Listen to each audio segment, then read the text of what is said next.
Boom!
At the open, all-time high for the S&P 500. It's your boy Jimmy.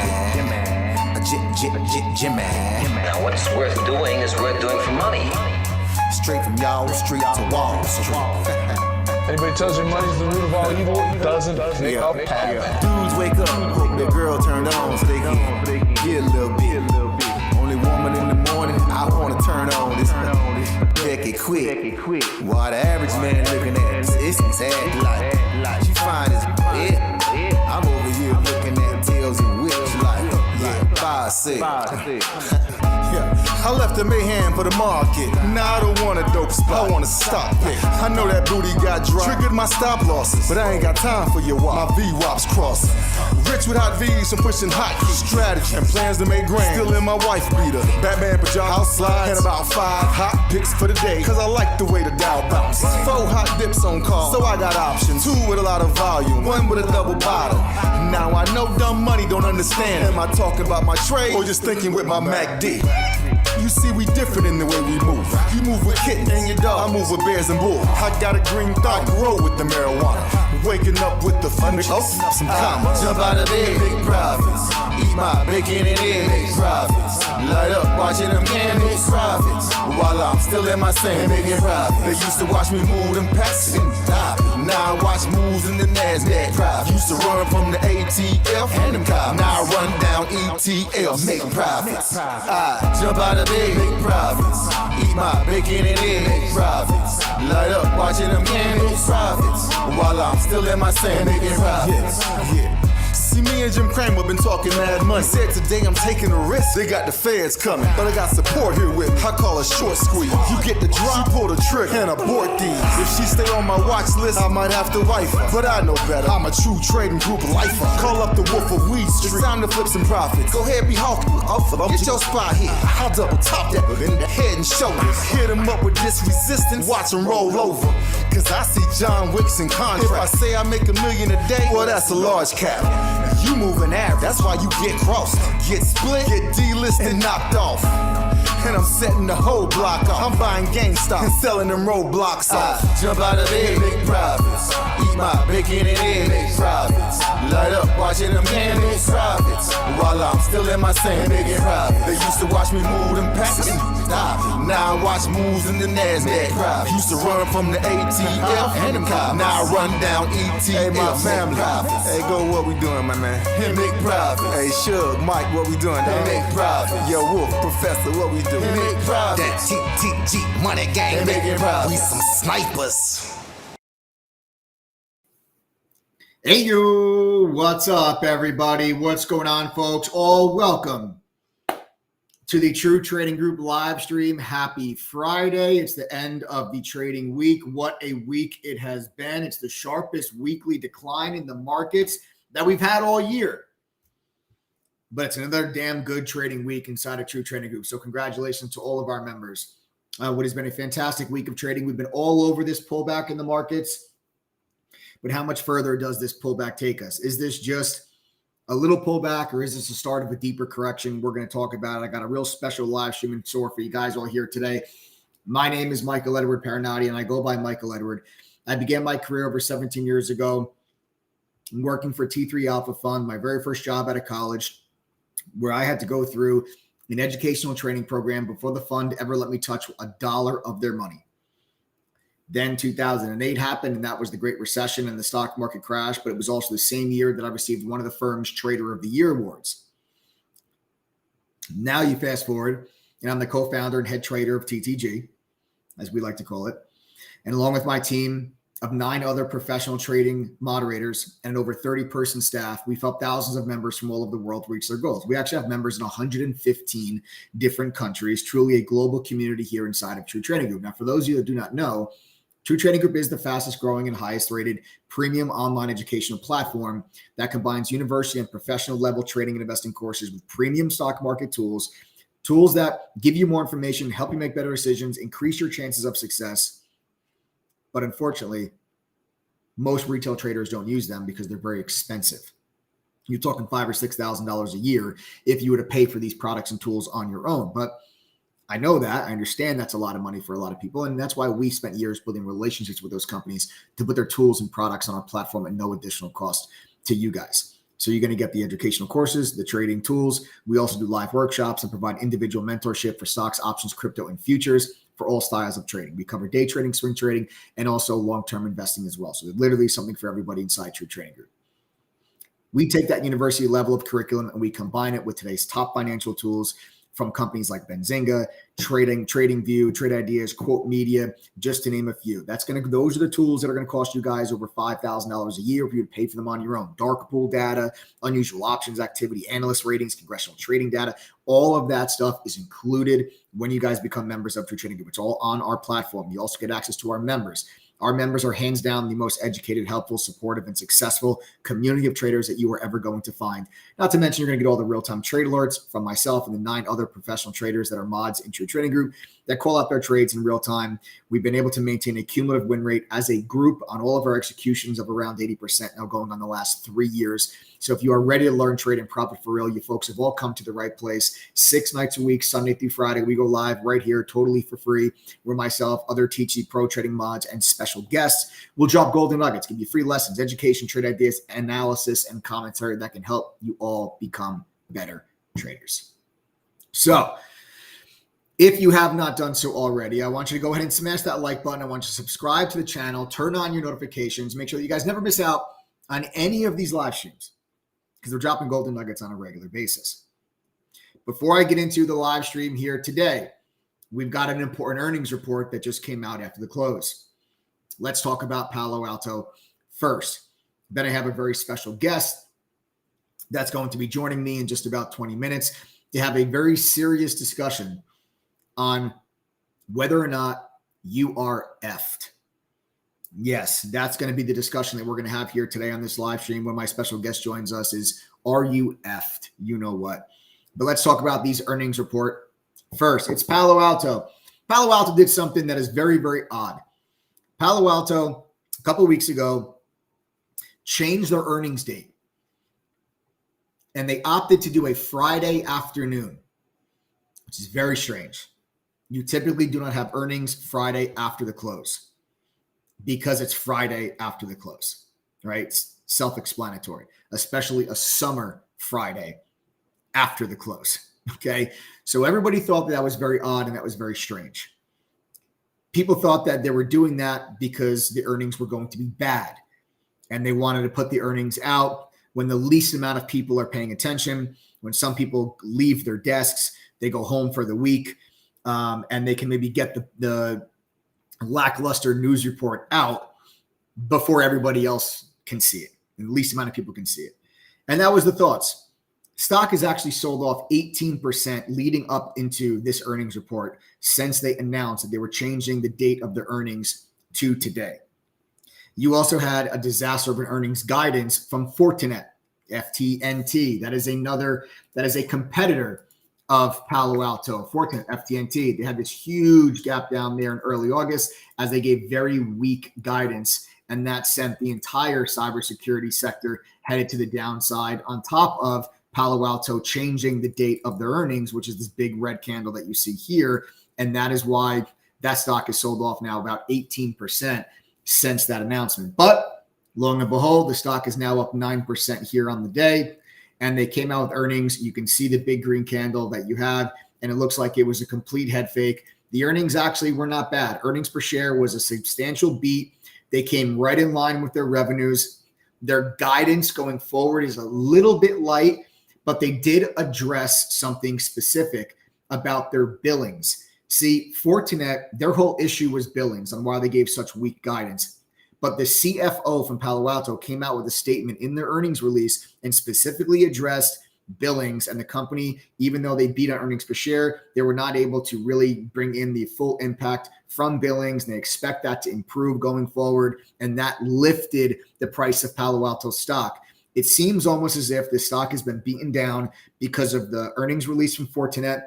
And then following that, beaten down because everyone thought that maybe this earnings report was going to be bad. And now the earnings report comes out and it's really not that bad. It's a little bit of a light guide going forward, but revenue was in line and they beat on earnings per share. You've got a 2-hour conference call that's about to start, which is odd also for a Friday afternoon. I mean, a 2-hour conference call in general is odd, but never mind a 2-hour conference call on a Friday afternoon. It's even more strange. Okay. But the company also went one step further to say that we're actually going to hold individual one-on-one calls with sell-side analysts that have any questions or concerns. So this company seems that they're really trying to get out there and really be like, hey, Fortinet issues are not our issues. And if you have any questions, we have no problem talking to you and being open and transparent about it. And it seems like this was just a, whew, okay, thank God type of situation where it's like the bad news that everybody thought, it's really not that bad. And the stock pops to the upside and you got a big bounce. We closed around 210, stock now trading 227, highs of 230. Okay. So there you guys have it. And that's Palo Alto. I love Palo Alto. Palo Alto is a stock that's in my long-term portfolio. It's one of my favorite cybersecurity names. I mean, you can just see from taking a look at the chart, this stock has performed extremely well over the last several years. You had a nice consolidation phase there in 2022 when the market sold off. But man, 2023 has been a monster year for this stock. You're talking about from $135 now up to $227, highs of the year of $258, $259. So excellent, excellent, excellent move there. And I got to point out to you guys, when you go to the weekly chart, this is a really nice looking setup for follow through to the upside. This is a great looking setup. You go to the daily chart, all you got to do is just take a look at this and you'll notice pretty quickly that you had this big level of resistance there from like 200 to 210. And then now this is a weekly chart. And then you pull back into it and look at the support that you just found there right off of that level. So this previous resistance in Palo Alto now acting as support on the weekly. And that certainly bodes well for the possibility of further upside movements once the markets do find their footing and you get a little bit of a bounce back on some of these tech names, right? So that's what I'm seeing there from Palo Alto. I still own it in the long-term portfolio. I'm going to own it for a considerable amount of time. Okay. So that's kind of the update there with Palo Alto and Palo Alto earnings. Let's discuss what happened in the markets today, guys, because, you know, this sell-off, we've been all over this sell-off. We did a live stream going back on August 2nd. And the whole premise behind the live stream was that everything had changed, telling you that volatility was coming, telling you that I'm anticipating a pullback in the markets between August and September. And so far, August has been the worst month of the year as you're getting this pretty sustained, 3-week pullback now in the overall markets. And we're finally coming into a very important area of support. Okay, nice. Way to go, Gary Peters. Nice trade carry over on the AMD short from yesterday. Thank you, says Gary Peters. Congratulations, Gary. Yeah, AMD was a really nice short for us yesterday, and Gary held some of that position overnight. You got a big gap down on AMD down to 102, so congratulations to you for holding on to some of that position from yesterday. But that trade did work out pretty well for us yesterday, so congratulations, Gary, and everyone else that participated in that move. Congratulations to everyone that caught everything else, man.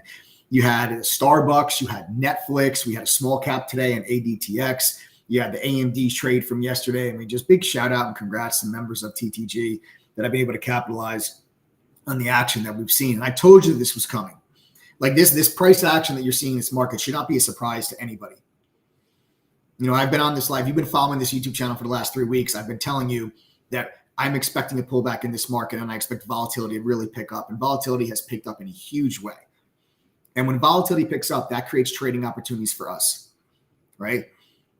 I'm a trader. Whether you day trade or swing trade, volatility is your friend. Volatility equals opportunity. And this is the most volatility, the most opportunity that I've seen in my over 17 years of doing this. It's like almost every single day that you can find an opportunity where you have triple-digit gain trading setups.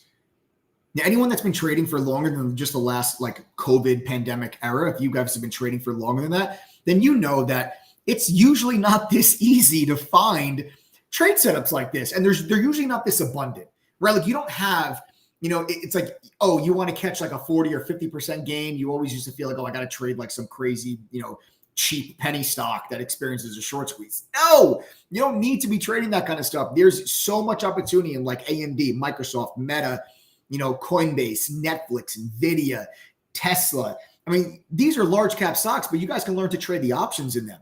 And these stocks, you're talking about companies that are worth hundreds of billions, some trillions of dollars, and they're moving 3, 4, 5, 6, 7, 8% in a day. You're talking tens of billions to hundreds of billions of dollars in market cap being added or subtracted from a company's value in a given day. That stuff is not normal. You're talking about the SPY, the ETF that tracks the S&P 500, moving $5, $7, $10 in a single day between its high and its low, its trading range. That's huge. If you were to go back to like 2014, 2015, you're lucky if the SPY moved $1, never mind $8. But that's volatility, right? That's what volatility is. Volatility means bigger moves in a shorter period of time. And that's exactly what we want, right? We're sons of you-know-what as humans, right? We all want instant gratification. We all want to be rewarded for our efforts as quickly as possible. And when stocks go down and volatility increases, those movements happen much faster. The age-old saying is that bulls take the stairs, bears take the elevator.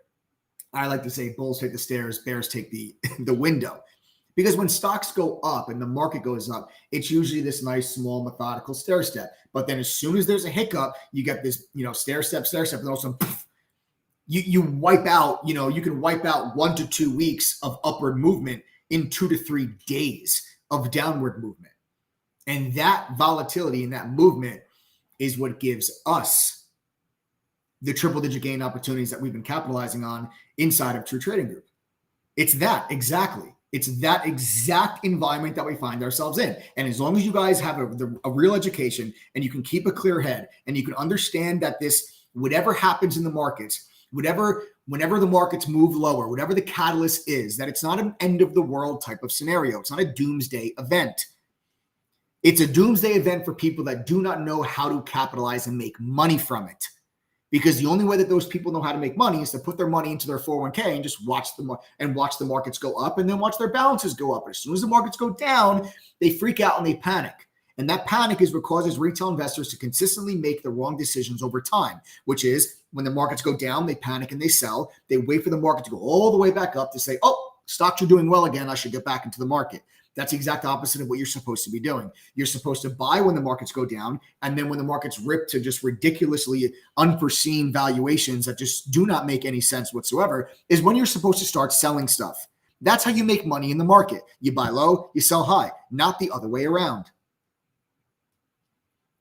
With a real education, you will be able to understand these type of things and keep a clear head and be able to say to yourself, okay, I understand that people are screaming from the rooftops. I understand that people are running around with like their hair's on fire, their pants are on fire, the world is going to end. But when you hear that kind of stuff, that's when opportunity presents itself. The worst crashes in history were followed by some of the strongest bull markets and the best buying opportunities and the greatest wealth creation that you have ever seen.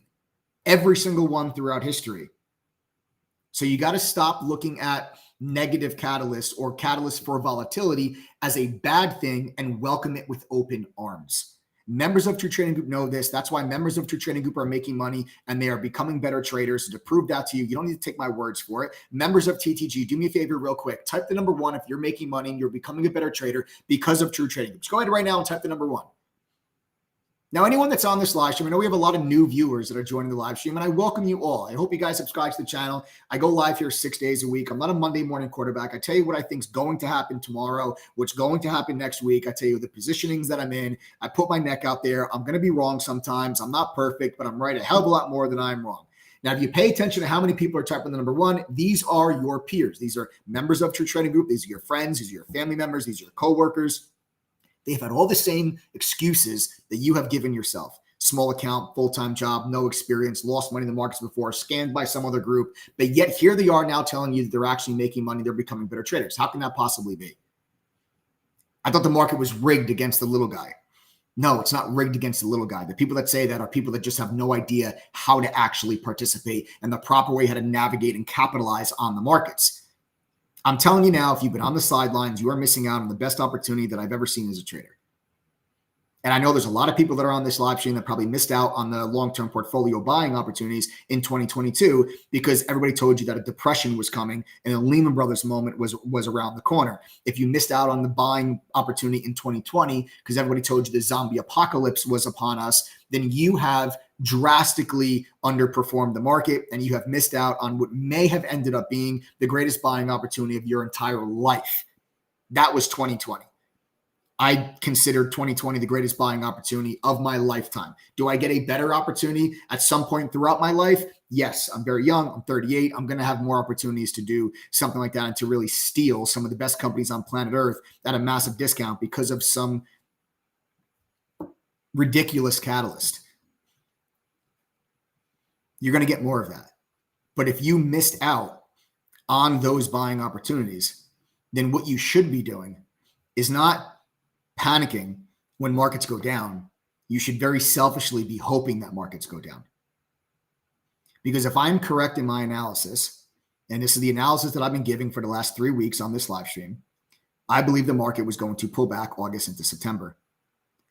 I believe that there's several headwinds on the market going into the end of this year and the beginning of next year. And we're going to discuss what those headwinds are when my special guest comes on here. We start to have this discussion about the broader macro view and what it means for markets and what that means for your potential money-making opportunities and where you are going to make money from that process. It does nobody any good to sit in the corner and hide and put your head under the covers and put all your money under your mattress and just kind of hoard yourself and wait for the sun to shine again. Money is made when there are clouds and when there are rain. You want to be the one that has planted all of your seeds before that rain comes. If you wait until the sun comes and there's no more rain left, then your seeds are going to wilt and die.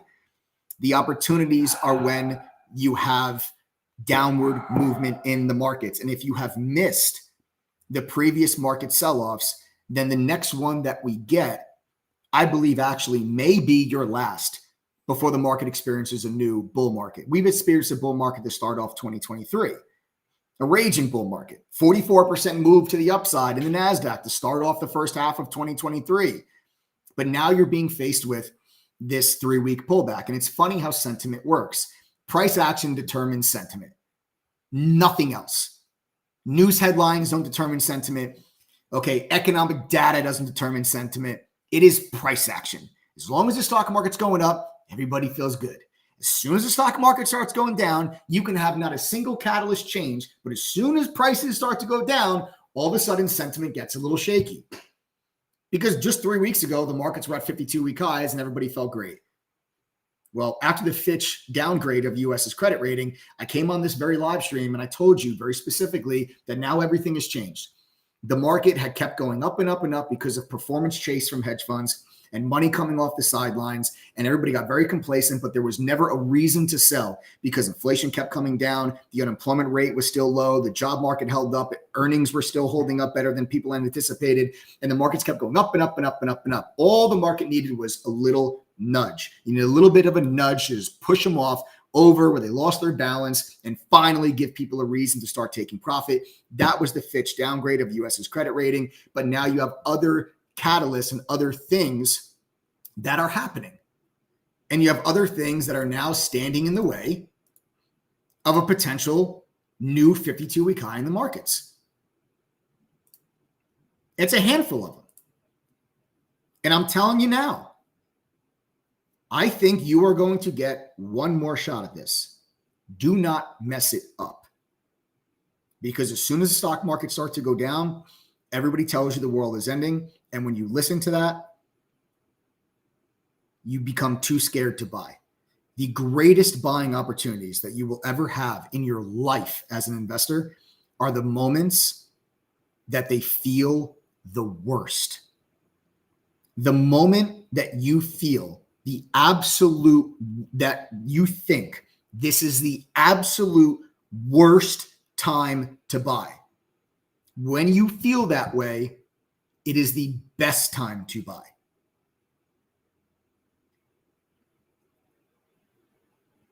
Remember that.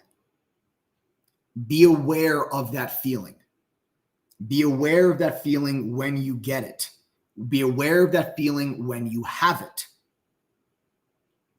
Because it can make the difference between you making the best financial decision for you and your family or the worst. And that's not meant to scare you or shake you up. That's just the truth.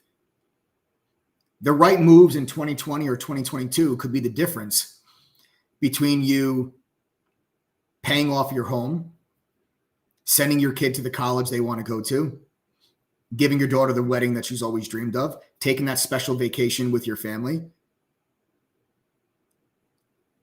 That could be the difference. It could be the difference between you retiring at 62 rather than 68 and enjoying an extra 6 years of your life instead of the grind every single day as you get towards the latter years of your life. That's not an exaggeration. Now, when you go on a lot of trading channels or finance channels, you hear a lot of hyperboles, you hear a lot of exaggerations, you hear a lot of superlatives. That is fact. That is fact. I can't tell you how many people that I come across that panicked and sold in 2020. Oh, you have any idea how detrimental that is? You have any idea how detrimental that is? How detrimental that is to your net worth?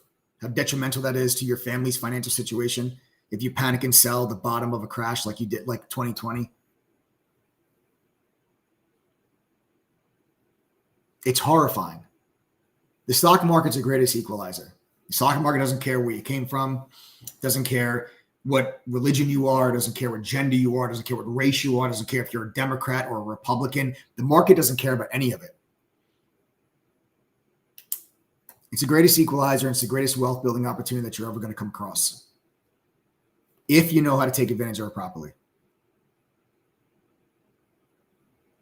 Guys, do me a favor. You guys are going to see something very, very cool in a minute. If you're new to True Trading, if you're new to this live stream, or if you're not a member of True Trading Group, rather, I'll clarify. If you're not a member of True Trading Group, do me a favor and type the letters TTG because you're about to see something very cool in a couple minutes. Go ahead and type the letters TTG if you're not a member of True Trading Group. I just want to see how many people are on the live stream right now that are not part of the True Trading Group community. We have about 10,000 members in 115 different countries. But I want to know how many people are on this live stream that are not members of True Trading Group. Do me a favor, go ahead and type the letters TTG. You're about to see something really cool in a minute. We've got, let's see. It's badges. We've got Alan Harding. Welcome back. We got 100% pure mustard. Chrism, Summer Girl. Welcome back. Kino, how are you? Werner Graham, what's up?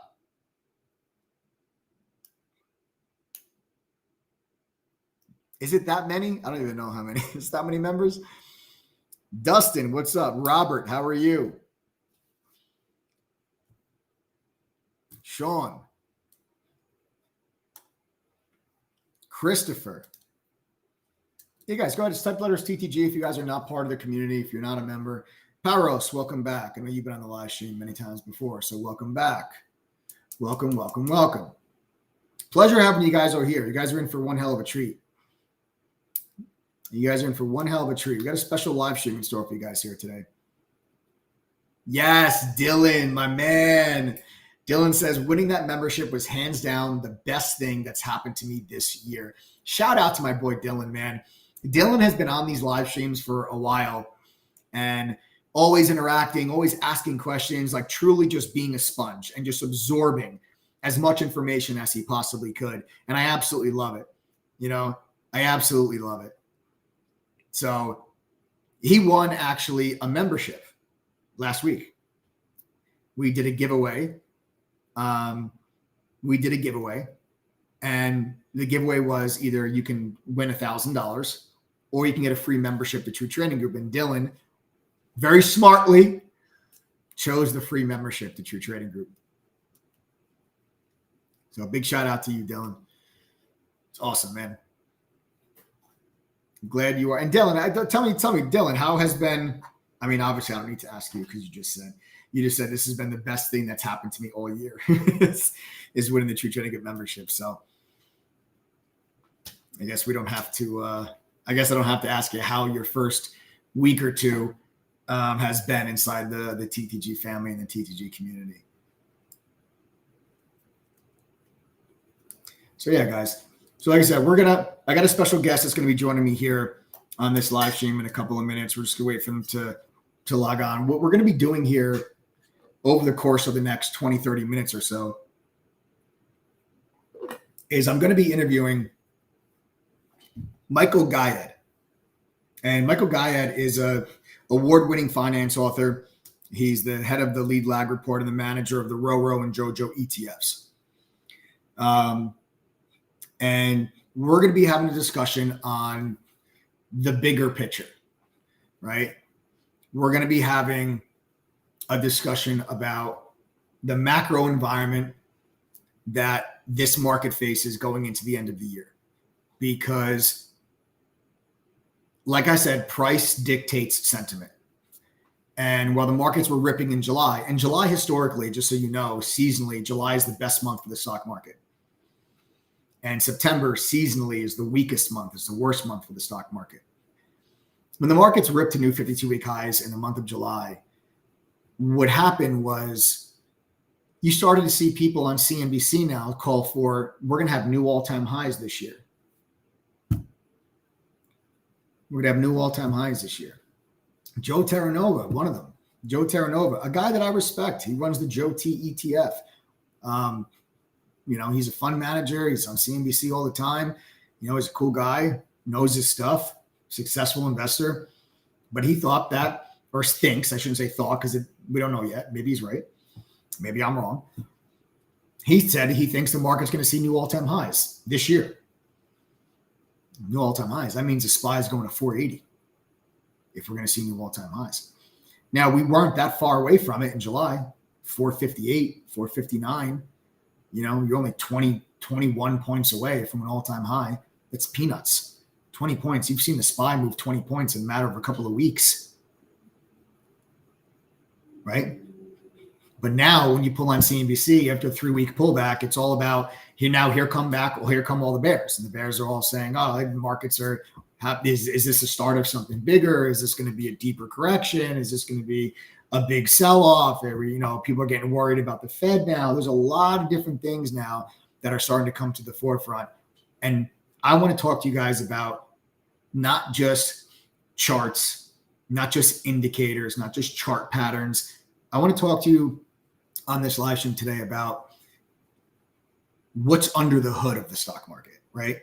What makes the markets move up? What makes the markets move lower? And it's not just a matter of, people buying and people selling. Like, what are the catalysts that could potentially be tailwinds for stock prices? And what are the catalysts that could potentially be headwinds for stock prices? And again, 3 weeks ago, I told you that I believe that we had a lot of headwinds coming up for this market. We experienced a huge rally in 2023. Stocks don't go up in straight lines. You got to have pullbacks. You got to have corrections. It's totally normal. As a matter of fact, you have more often than not, so greater than half the time, the stock market experiences a 10% pullback within a calendar year. That happens more times than it doesn't. Right now, you've gotten like a 4 or 5% pullback. You've had about a 4% pullback in the S&P. That's it, 4%. It's not uncommon to see a 10% pullback, and I think we can. I think we can see that. I hope that we see that. That's the point. All of these headwinds that I see coming up for the market, and there's a list of them. There's a list of them from China to quantitative tightening to the Fed issuing new bonds to student loan payments to commercial real estate. There's a lot of different things that are out there that I think are going to be headwinds for this market, which is why I told you 3 weeks ago, get ready for volatility. Get ready for a pullback. It's coming. But that doesn't mean it should scare you. You should get excited for it because it creates the trading opportunities that we thrive off of, and it creates the buying opportunities in your long-term portfolio, right?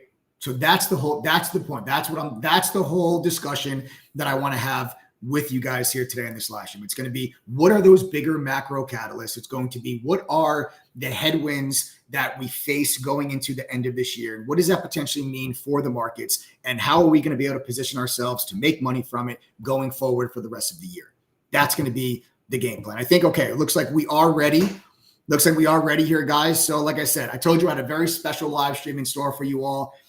We have a very special guest that is joining us. Our guest is here now. He is ready. So everybody, all of my Teach You family members and all of our viewers, I'd like you all to give a huge shout out to an award-winning finance author and the manager of the RoRo and JoJo ETFs. Everyone give a big TTG AO welcome to Michael Guyad. I appreciate it. That's very kind of you. I don't know if award-winning suits me, but I appreciate the intro there. Oh, well, no, don't be too humble, man. You've put out some really amazing papers, and I know you're a huge data guy and always, up on the analysis and have made some pretty good calls over the last couple of years. So it's a pleasure to have you on the YouTube channel, and I want to thank you for taking the time to discuss some of these bigger macro issues with the viewers of the YouTube channel, True Trading Group members. So we appreciate the time you coming on here today. No, I appreciate it, man. Very kind. I'm happy to take it any which way you want. I'm easy. Awesome. So I figure, what we can maybe do here, Mike, is like, I'll start things off and kind of give you what I have been seeing in this market over the last couple of months and what my analysis has been and kind of what I think we're going to be, where I think this market goes. And just so you know, I'm coming from a more of an active trading standpoint. We do trade every single day. We day trade, we swing trade. As well as obviously, managing some long-term portfolio stuff as well. So I like to take advantage of the different shifts that we experience in markets. And a couple of weeks ago, we had a very important shift in momentum in this market. And it all started with that Fitch downgrade of the U.S. credit rating. And I'll just kind of give you where I am with my thoughts. And then maybe we can start the conversation there and kind of, feed me, what it is that you're seeing based on all the data. I know you're a big data guy, so I'd love to kind of get your input on some of those things. So when we came into 2023, I was in the camp by maybe the summer that I thought we would start to see recessionary signals in the labor market. I thought earnings were going to be a disappointment, but the data just never showed it. It was every single time you got a CPI report, it was better than expected. A jobs report, it was stronger than expected. Unemployment was going down. Earnings were better than people had anticipated. And I feel like in the end of May and the beginning of June is when smart money and institutions and hedge funds, which when we came into 2023, we were very defensively positioned. You had high cash levels. You had different hedges that people had on more so than likely anticipating a recession. June came, and I think people realized that this data is not showing a recession this year. We're caught off sides. We got to get this cash back into the market. We got to release these hedges. Otherwise, we're going to look terrible at the end of the year to our investors. And you had a bit of a performance chase in June and July. And that June and July was basically just performance chase, that money coming back in. And then you get to a point where you get to the end of July. And I felt like the markets were very overbought. There's a lot of headwinds coming up. And the market just needed a little bit of a nudge because there still wasn't a reason really to sell because all the data was still good. That nudge happened with the Fitch downgrade of the U.S. credit rating, but that's all that really was just a nudge. And when this happened, I was actually doing a live stream when that news actually broke. And I was like, okay, well, I think this changes everything. I was like, 2 to 3 weeks from now, we're probably not even talking about the Fitch downgrade, but it's the start. And now we have all these other headwinds. You've got China is a disaster, right? And I would love to get your thoughts on, when we get into it, like why did China not have the economic boom coming out of the COVID lockdown like we had? And what you think like the reasoning behind that is. You got student loan payments kicking back up in September, right? Now you're left with the average student loan payment is maybe $300 to $400 a month. And now you have the higher mortgage prices, higher car prices, higher food prices, and you have the student loan payment. You've got the quantitative tightening obviously continuing underway, the new issuance of bonds coming from the Treasury. There's a lot of different headwinds that we have coming up here in this market, and I anticipate a pullback August into September. You have seasonal weakness on our side as well, and that pullback happens going into September. Then the markets kind of stabilize and find their footing at the end of the year. And then it becomes a matter of, well, now, how's the economy looking now after the consumer was just faced with all these headwinds? And that's kind of my thoughts and my analysis on where we are kind of big picture. I'd love to get your thoughts on those situations. Yeah, I was just having a conversation with a advisor, which is why I was a little bit late. It's like late July, I put a whole thread. I said, I think we're closer than ever, right, to something happening. And I laid out exactly what you just said, seasonality, looked at all the conditions that relate to an intermarket framework. And I didn't think it would be this kind of like, back-to-back, knockout type blows, right? Fitch downgrade, Moody's downgrade, China, Japan, fucking aliens, right? But this is why I always try to frame things in terms of conditions, right? Like nobody knows the reason except with hindsight. Right. But when the tinder is dry, it doesn't take very much to light up the fire. Right. Now, some people accuse me of being a perma bear, which it's comical because I screamed melt up in October. I can appreciate the active management and trading side of the community that you guys are running. I mean, listen, my funds have extremely high turnover. My funds are extremely active, probably the most active in the industry as a fund manager of these ETFs and mutual fund. Mm-hmm. Those funds, by the way, have all done really poorly, right? And they've done poorly because they're rules-based and their expression of risk-off is treasuries, which, if anybody hasn't noticed, has been horrible, right? So, like, I designed these funds to take advantage of the flight to safety trade where treasuries run like hell when stocks get volatile. You haven't seen that since 2020, right? So, believe me when I say I have gone through absolute hell, right? You guys are discretionary. You can have the ability to not do anything you want, right? Me, right. I'm stuck, right? And purposely I'm stuck because that's what I designed. That's the perspective, right? Just like everybody else, there's cycles, right? Now, okay, so you talk about sort of how the economic data didn't sort of confirm what a lot of people thought as far as recession goes. I actually somewhat disagree with that, and I'll tell you why I say that. For all the screaming of a new bull market, a 5-year-old technician can pull up a chart of the Russell 2000 and tell you, Mama, that's not a new bull market, right? A 5-year-old technician can look at emerging markets. Mama, that's not a new bull market. So what really happened is when the regional bank dynamic happened, right, in March, it was very volatile, and small caps got decimated in that because of the halo effect of the regional banks on consumer stocks, right? While then AI mania took over early May, and that pushed the June and July markets higher. I kept on attacking NVIDIA, not because I have a position, but because I think we're going to look back and say that is the perfect example of why everything is broken. Because you have momentum in a narrative that is not permeating in other parts of the marketplace that should benefit from that narrative around AI, productivity, so on and so forth. Okay, so you had a melt-up dynamic at the start of the year because of the pre-election dynamics. You have seasonality now, which is nasty. You've got conditions, I think, that favor a credit event, which I know we're probably going to talk about. And you still have a lot of people not prepared.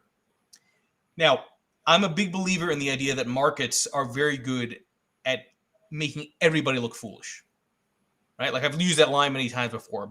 Bear markets make fools of bulls and bears. I still think we're in a bear market. I know that sounds crazy, but you're still technically in the drawdown. And even if you take out the nominal highs of November 2021, you still need another 15% after inflation to really get back to your real level, right? So I get it. We trade nominal. Right? I get all that, right? But the point is, like, it's about perspective. Okay.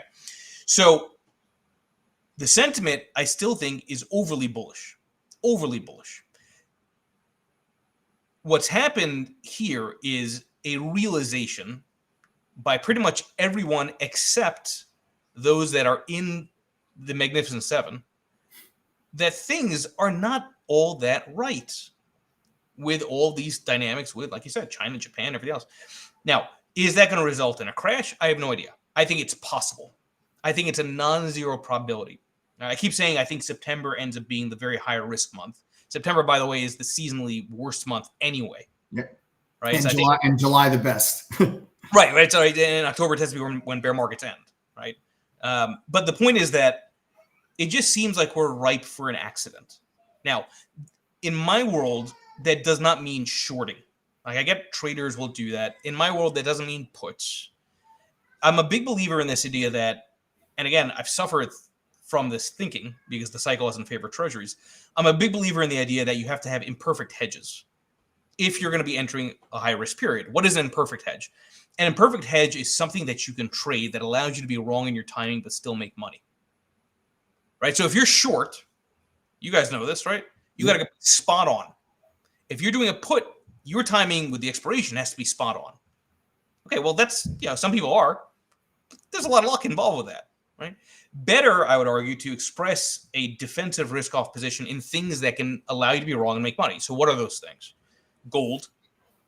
Yeah, gold does act like a risk-off safe haven. This is fact, sequence-wise. Treasuries, now there actually is room to be made by making money in or by positioning in long-duration treasuries. TLT will be your proxy. Utilities on a defensive play, right? Just lower your beta, defensive sector positioning. Not very sexy for traders, but the reality is that can really work well. And then the dollar, right, which has had a nice move the last several weeks here. But the broader point is that I think traders and investors, they get sucked into recency bias. And especially when they're making money, they don't want to pivot quickly because, hey, that stock, it's been good to me. That trade's been good to me. Why would I want to bet the other way, even though the conditions are changing, right? And, you can correct me if I'm wrong with this, but if you're going to be a good trader, you sure as hell better flip-flop. Oh, yeah. Having the ability to, that's one of the things that we really thrive off of, which is why I absolutely love this environment. Like as a trader, this is the best environment that I've ever seen. I mean, just, over 17, almost 18 years. And it's the best opportunity that I've seen from an active trading standpoint, because you get these outsized moves because the volatility is so much higher than it typically is in a normal market environment. And I will push back on one thing though, when you said about luck with timing. I don't like to consider it luck. I think timing is a huge part of a trader's kind of arsenal, and using all of their education and their strategies and their theories to really kind of step in there when they feel that shift in momentum, which is and we've been focusing in true trading, just so you know, we've been focusing for the last 3 weeks, really predominantly being short and different put option positions and short different equities. We've had a couple of longs in there as well, but predominantly to the short side. And it's just like, it really is an advantage for us, which is why I always tell people that you don't have to be a prisoner of your long-term portfolio and just only make money when the markets go up, because there's a lot of different ways that you can profit and you can benefit when markets go down. And I very selfishly, because I'm 38 years old, I'm not 68, I want the markets to go down so I can make money on the way down. Stocks go down faster than they go up.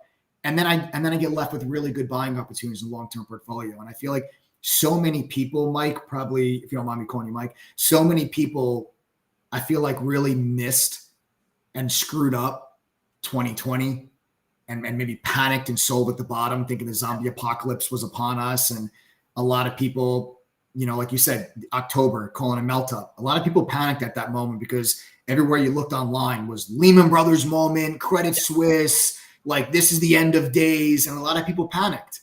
And panicking at those lows is so detrimental to someone's financial situation for the long term that that's why I try to really have these conversations and kind of put things into perspective for people and kind of open their eyes to the opportunities that follow when you get market sell-offs like that.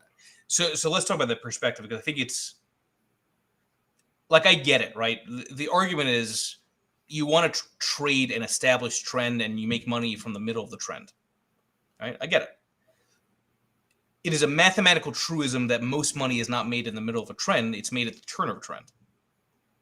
It's just fact, because compounding, right? It's like if you happen to catch the low, the compounding from that, over time is tremendous versus if you, miss the first 5%, right? Now, the problem, of course, there is that it requires a leap of faith.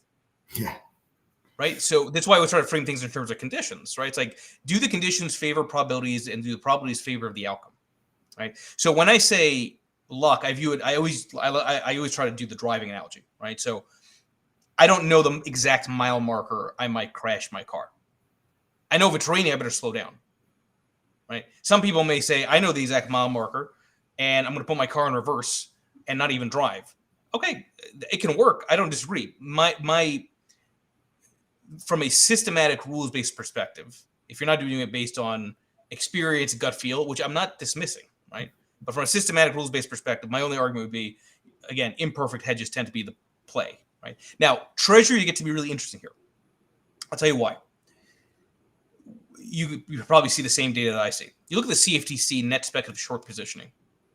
Everybody and their friggin' brother who I've blocked on Twitter, which apparently now I can't even do going forward. Which, yeah, and they're removing that. Threads, okay, I mean, this don't get me started on this. Everybody's been short treasuries. Everybody's on the yields are going to keep rising narrative. Okay, I mean, you just had each one of those things. If people just thought a little bit about China, about Japan, about the reversal of the carry trade, about the Moody's downgrade on banks, you really want to bet against treasuries now when it looks like the world is starting to fall apart slowly, then all of a sudden?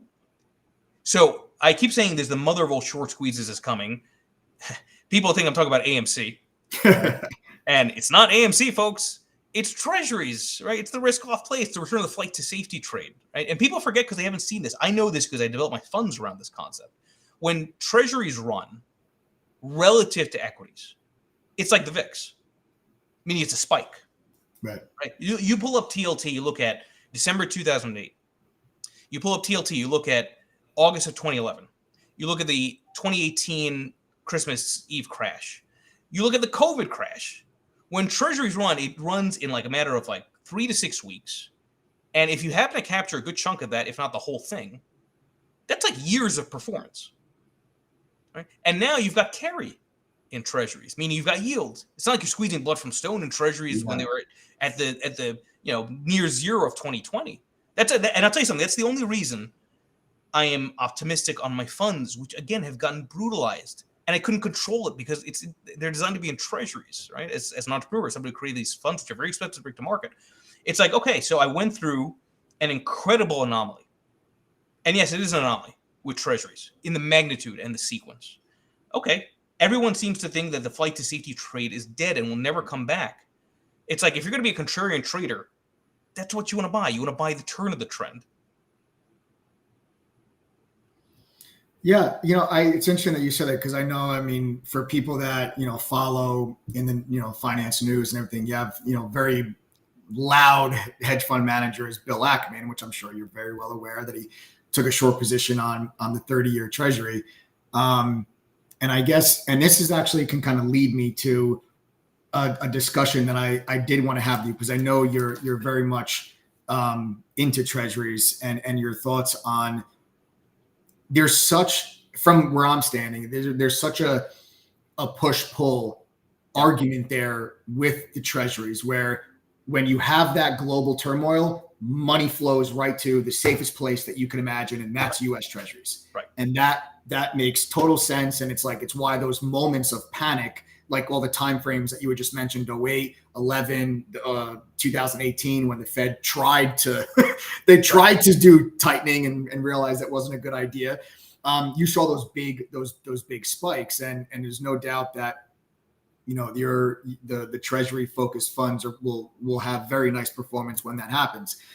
But then I'm curious on what your thoughts are about what's happening with the U.S. Treasury and how they're now finally going to be putting out and issuing, finally, because it's always been these short-term bills, and now but finally offering some of these longer, higher risk duration bonds and notes, and what that is going to do to the supply and demand in the treasury market to maybe work against seeing a rally in treasuries.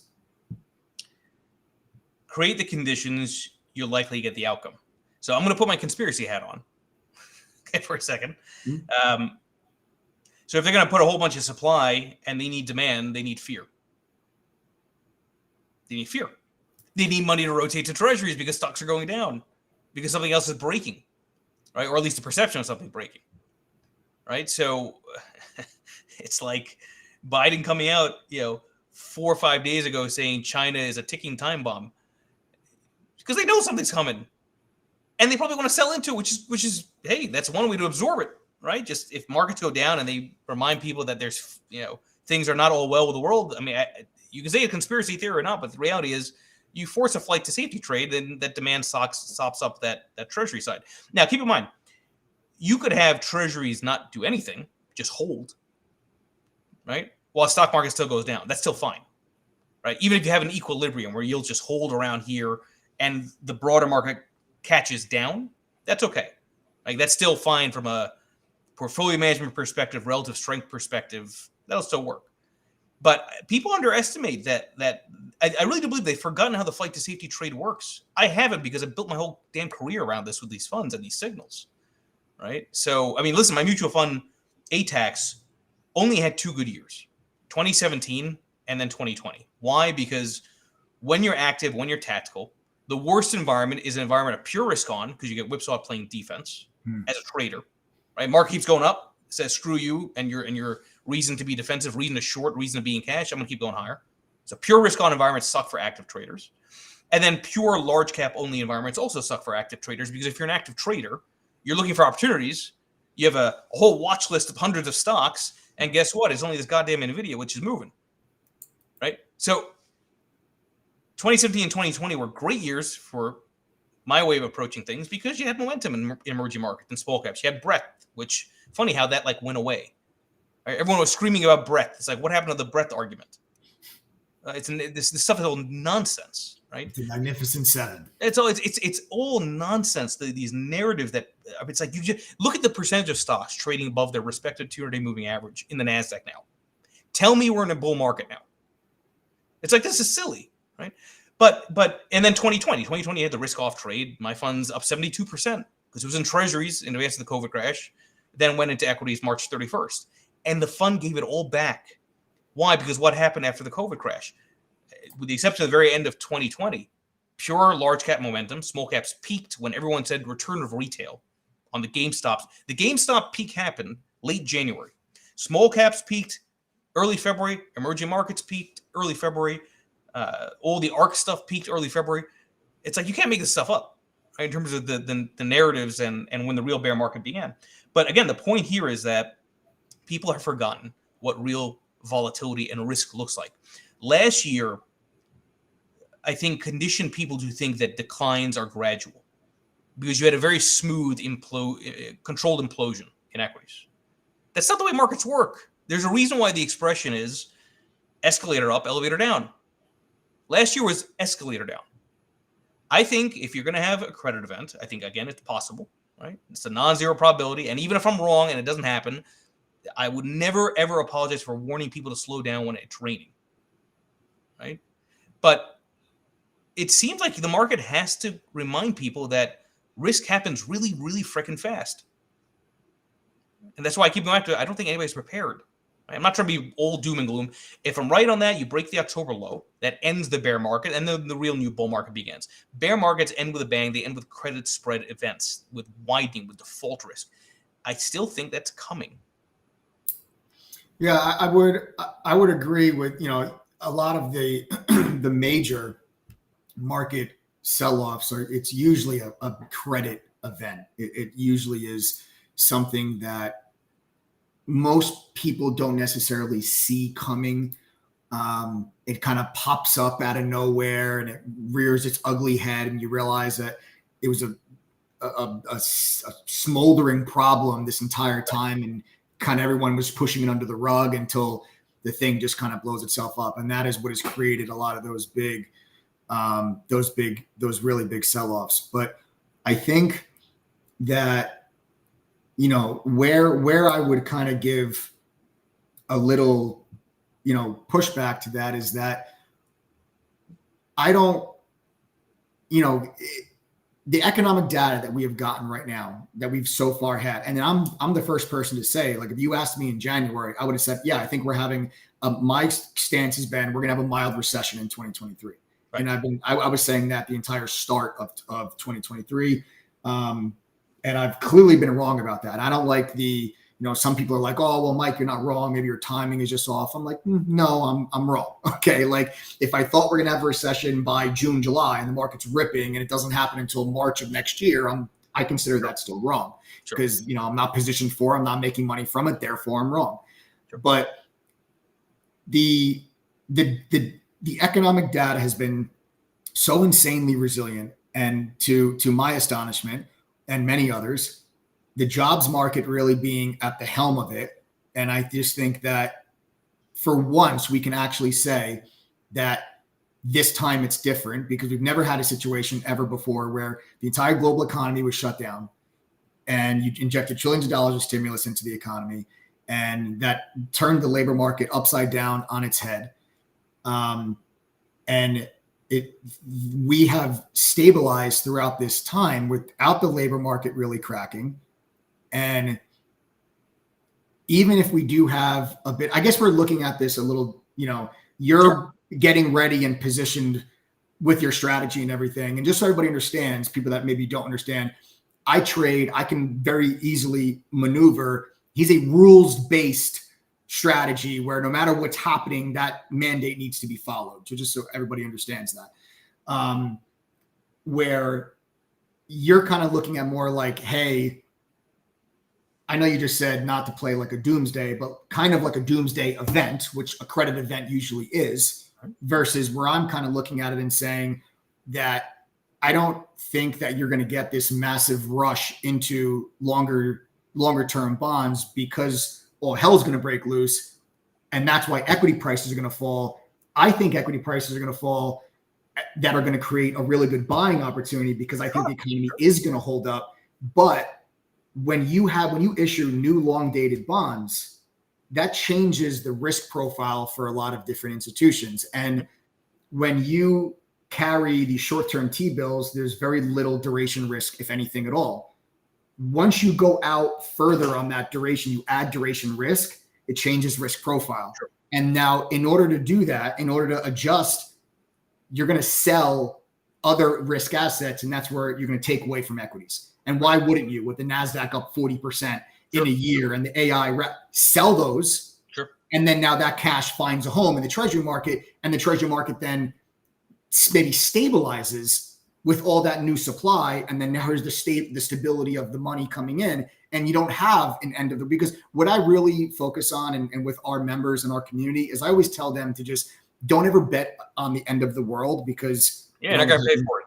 Yeah. It only happens one time. So it's like, don't bet on the end of the world. Sure. Just, position yourself, understand how you can make money if these things happen.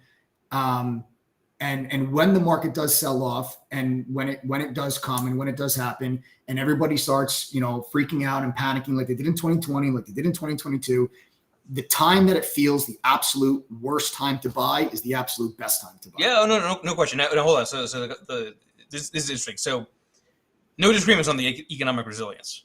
Yeah.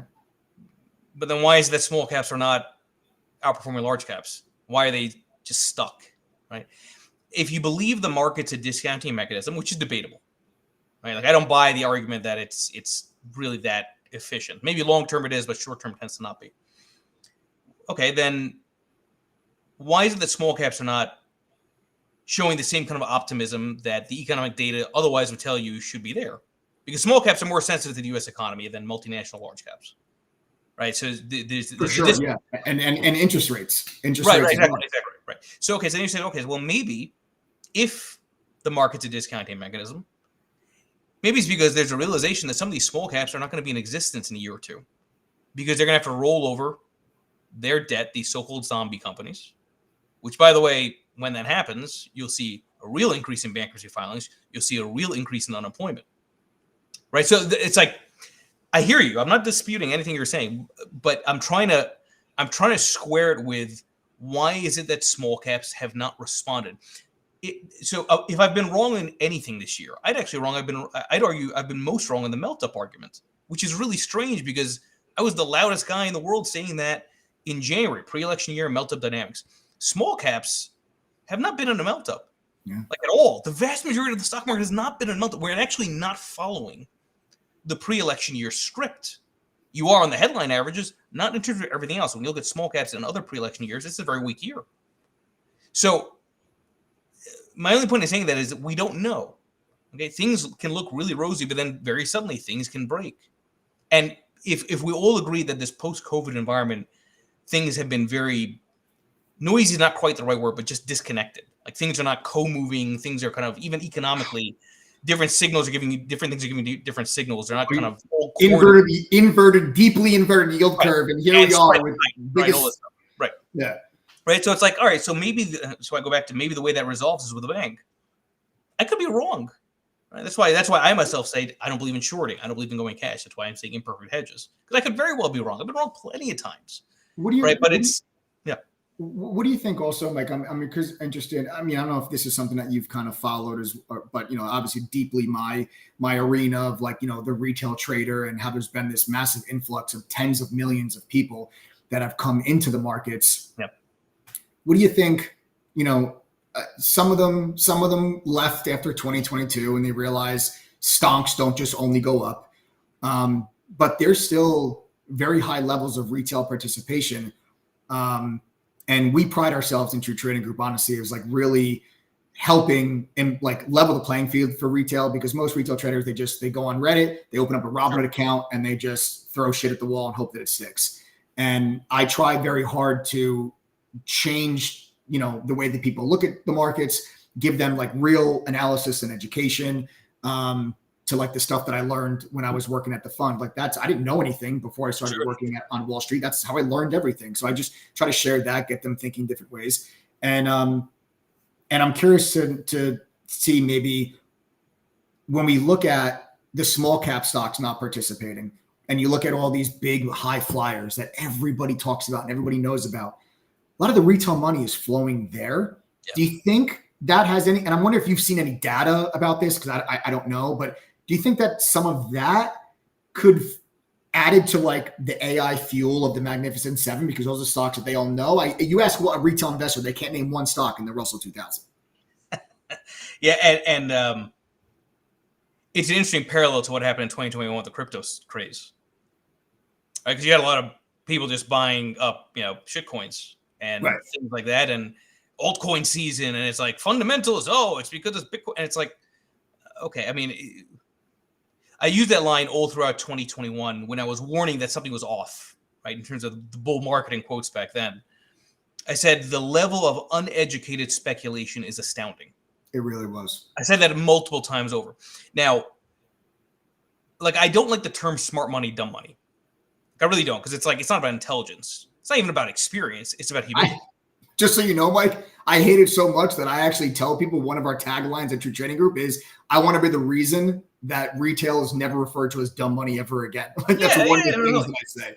And it's but I do believe that, to your point about all the entrants, right? A lot of people got into it and they got very fortunate and lucky, and they forgot that this shit is hard and you have to work your ass off to get good at it. And even if you work your ass off to get good at it, you still have to get lucky based on the cycle favoring your trading approach. I deeply, deeply believe that, right? But yeah, I had put out that post on Twitter, X, whatever, several months ago. I said I think I'm seeing posts about Lambos again, and it's because of that very phenomenon. They're chasing, and they're doing a lot of option trading, zero DTE, which I have my own thoughts on. Right? There's a lot of, I think the return of uneducated speculation came back, and this time it just got focused on this AI narrative, right? And people get really sucked into narratives until price says it's fiction, right? So I've used that line many times before. You can make a lot of money in manias. The question is, can you keep it? Now, some people will say, well, that's what trailing stops are for. If it were that easy, everybody would have been rich after the internet bubble, or after the crypto bubble, or after any bubble. Like it's a lot harder in practice than I think the taglines would have you believe, right? So to your point, yes, I think we are at a stage now where it's true the tail is the tail is wagging the dog, right? Where the option side of things have become so manic, and people are so focused on gamma squeezes, things which have nothing to do with a company and just are structural dynamics. But yeah, it does create sort of this concentration of bubbly momentum in a select number of stocks, which capture the imagination of the public, the media, and then inevitably collapse, like they always do. Now, will that be the case with NVIDIA? I don't know, maybe, right? I mean, people forget a company is not a stock, is not a product. Like, this is still about humans, right? It's not really about fundamentals when the PE is over 200 and everyone's now, making jokes about, GPUs taking over the world. And it's like, you're telling me that NVIDIA is going to save the system if China and Japan crater? Come on.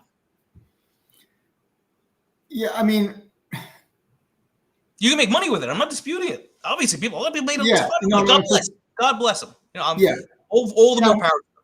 Yeah, no, and definitely, and we do, and that's our whole, our whole approach to things. But I would say that I look at it that AI is. I don't look at AI like the rally that we've seen in AI is, in my opinion, is very different from what we saw during crypto, which was completely useless. No, crap coins. The internet boom was 98% of the companies never generated revenue or a profit, and they all went, kaput.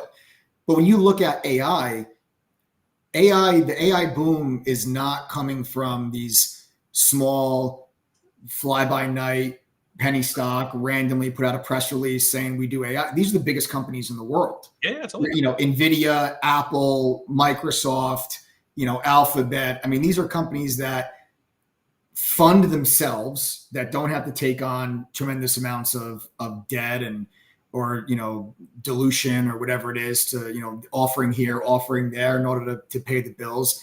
These are companies that are able to invest in their own AI developments. Like, I'm a huge believer in the future of AI, and I actually think that AI is going to be, one of the main drivers for what will be the next bull market, which is going to be driven by like AI, virtual reality, quantum computing. I feel like also, online security, and like Palo Alto is a company. I was actually just covering their earnings before you came on. I was covering, it's a stock that I own. I was just covering Palo Alto's earnings. But I feel like it's not fair to make a comparison from like with the AI companies and like an NVIDIA, another company that I do own. Full disclosure. I don't disagree with what I would say is that everything you're saying could unequivocally be true. I'm not disputing it. I mean, the analogy of Cisco is valid, right? Like, Cisco is still a massive company. They are basically the internet for the most of the world infrastructure wise. The stock still got collapsed and still not at the 2000 level, ex dividends. My point is, like, this is what I'm saying. It's like, let's call it what it is. All these could be true. All these could factually be true. Over what time frame? That's a big part of this, right? It's like, if you're going to tell me that suddenly there's massive implementation of AI in the next 6 months, you know what? Then yeah, NVIDIA is justified in terms of its price to earnings. But if we know anything from human psychology, things take a lot longer and cost a lot more money than people think. This is like a natural truism in the way the human mind works. Just like when you do home construction and the estimate's always way under and it always takes far more time. It's the same dynamic with most things. I mean, you look at all the stories in 2016, 2017 around self-driving cars. They were all supposed to happen by 2020. Are we still getting in that direction? Yeah, sure. Is it taking a lot longer than people thought? Yes, unequivocally. But the point about the time frame is where I would argue that's where things overreact, right? And my only contention is it takes longer than people think. And so all that can be true. You can still have NVIDIA and other stocks go down 50% before maybe making newer highs because path matters more than prediction. Yeah. I guess, I mean, that's kind of, one of an area that I feel like we, just disagree on, with the potential. I feel like AI is here when I'm looking at the implementation that you're getting from a lot of like Adobe and what Meta's doing, what Alphabet's doing, what Amazon is even doing and implementing. I mean, these are companies they're not, it's very different. Like, I feel like the metaverse is exactly that. That's metaverse. Metaverse is something that great idea. Cool. It's going to cost a ridiculous amount of money and it's going to take a hell of a lot longer than anybody thinks for it to actually become a thing. So you might not want to go dump your entire life savings into buying property in the metaverse just yet. type of thing. That's why Meta got destroyed last year. Everybody thought Meta getting destroyed was because of TikTok. It's not because of TikTok. Meta was getting destroyed because they were spending billions and billions of dollars on something that wouldn't pay off for 10 years. Right. I just feel like AI is mainstream. I think it's here. I think it's here. You could be right. You could be right. But I guess the question becomes even for you as a trader. So at what point, like I get the argument if it's an uptrend, you're uptrend and you ride the trend. I get that. But there's a price for everything. Right. And there's a time for everything relative to price. So, okay. So even under that scenario, I guess the question is at what point would you say the price is too risky? Because from and I get it, valuations you can say don't work. It doesn't work with Amazon either. I don't disagree with that, right? Yeah. I mean, no disagreements, right? When you have a moat, that's a different story. I get all that. But there's a price for everything, right? That's my only point in saying that. And again, I go back to I would have more confidence in that narrative if I saw it in the relative strength of areas that should ultimately benefit from the productivity enhancements of AI. And you're just not seeing that. Even the idea that AI, I mean, I think we can agree AI should be disinflationary. Yeah. Right? Okay. Yep. Then why is the 30-year yields keep rising? 30-year yields. It's not the Fed, not the short end. Why is it that yields which are telling you about the likely direction of growth and inflation over 30 years, why are those yields still rising? It's not growth. I mean, I find it hard to believe that it's purely growth. So then it's probably more inflation. Well, if it's more inflation, I thought AI in 30 years is supposed to be disinflationary. So again, I'm not disagreeing with you. I'm just saying I see too many disconnects to make it justified here and now when other things are not confirming. Yeah, I get it. I hear what you're saying. I guess it just agree to, disagree and we'll make money, dude. Make it. Go. Yeah, no, yeah. Go for it, man. Go for it. Everyone has to do what they need to do to increase their value of their portfolio. Yeah, right. Sure. Me in quotes hating on NVIDIA is not hating on AI. It's hating on narratives. Like that's all. And I'm consistent with that, whether it's Bitcoin or anything else. I mean, but if you can make money on a couple less, why not? Yeah, it was a big, I really never, I was always stomping on the narrative with all the meme stocks. And yeah, totally. Yeah. I would come on these live streams and I would tell people, I'm like, when AMC was at the 60s, I'm like, guys, sell it. Yeah. Like, no, the short squeeze hasn't happened yet. I'm like, yes, it did. How do you think it went from 7 to 70? That was a short squeeze. Right. But that, like, I feel, those are like these like unjustified narratives. And anyway, I want to kind of move onto a couple of different topics and more specifically with kind of what I'm anticipating this market to do and the different headwinds that we see. And I'm really interested in China. I'm really interested with things in China because when you had Evergrande file for bankruptcy, you now have Country Gardens has also missed a payment. You got youth unemployment's over 20%. And I can't figure out why the hell, after 3 years of lockdown, is it the scars towards the government and not trusting and not wanting credit from these different state-owned entities? Or is there something else? Like, why are we not seeing the economic boom come out of China like we saw here in the United States? Yeah, no, and it's because I do these spaces, and it's the same kind of question. So, one, I think you touched on it. I think that point is valid. There are scars, right? People are. I mean, just imagine being locked down for 2-3 years, brutally. By the way, brutally, right? It's like, all right, well, I'd be pretty depressed. I wouldn't want to probably spend. I wouldn't trust anything either, right? After that experience, so I think there's an element of that.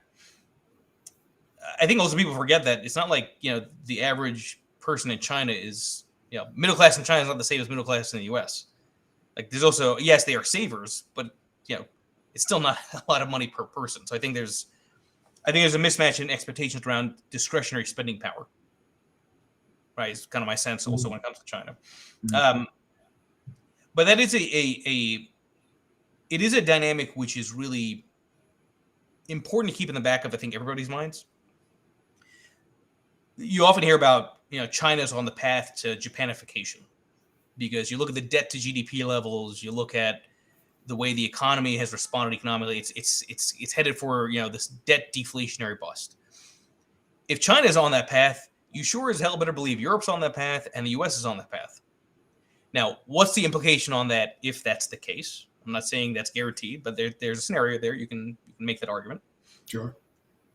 Then you might have to be even more careful with trading trends, because they may not last that long, right? Because what's the implication there? A whole bunch of sideways, some big swings, but probably a whole bunch of sideways where buy and hold doesn't really work. Probably good for traders to some extent. But the point is, like, the length of the trends probably on average under that scenario, I think, would be shorter in duration than what most people are used to. Right? But we've actually seen, I actually just did a look into this with actually my business partner. You spoke to him, Adam, about how there has been an increasing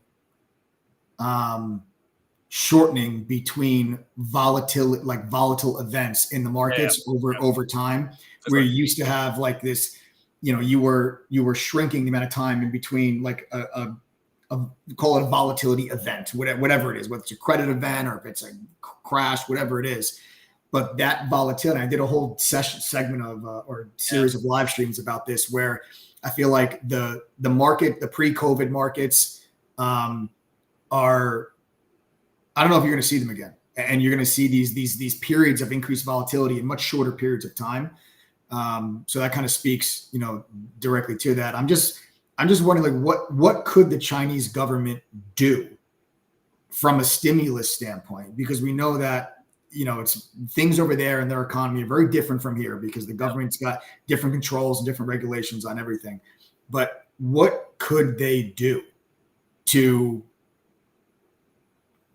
stage off the real estate issues that they do have?